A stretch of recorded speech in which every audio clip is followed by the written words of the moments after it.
Magandang umaga rin si Perseline. Good morning Pilipinas. Narito na nga pong latest sa lagay ng ating weather.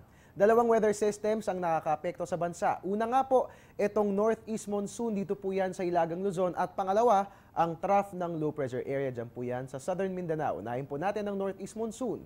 Ang northeast monsoon, o hanging amihan, ay ang cold and dry air mula po yan sa northeast. At ang dala nga po nito, maninipis na kaulapan na may kasamang light rains. At dahil dyan, asahan pong mahihinang pag-ulan, dyan po yan sa Ilocos, Cordillera at ganun din sa Cagayan, Central Luzon, dito po yan sa atin sa Metro Manila at ganun din sa lalawigan ng Quezon.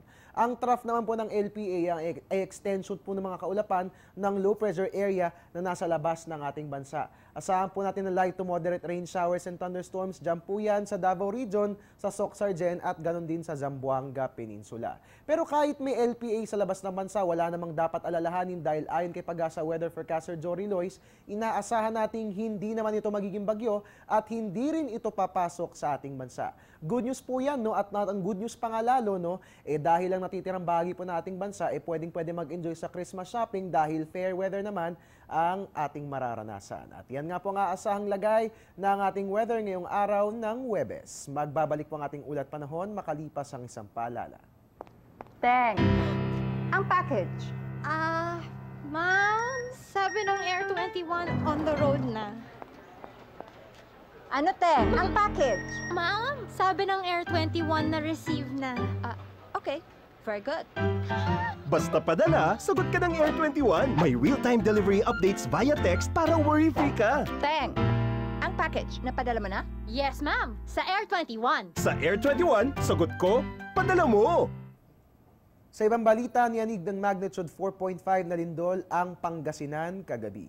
Namataan ng Central Lindol 4 kilometers west ng San Quintin sa nasabing lalawigan. Ayon kay Mr. Robert Ticlao, ang Assistant Research Specialist ng PHIVOLCS, hindi naman umano magdudulot ng tsunami ang nasabing lindol at wala rin po tayong inaasahang aftershocks na idudulot ng nasabing earthquake.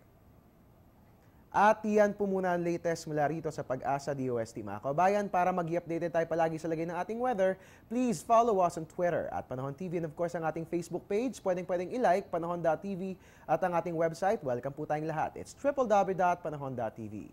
At ngayon nga pong Thursday, mula noong umaraw man, I'm the man. I'm your weatherman, Harry Bayona, nagpapaalalang tiwala lang. May tamang panahon ang bawat pagkakataon. Back to you, Perseline. Magandang umaga.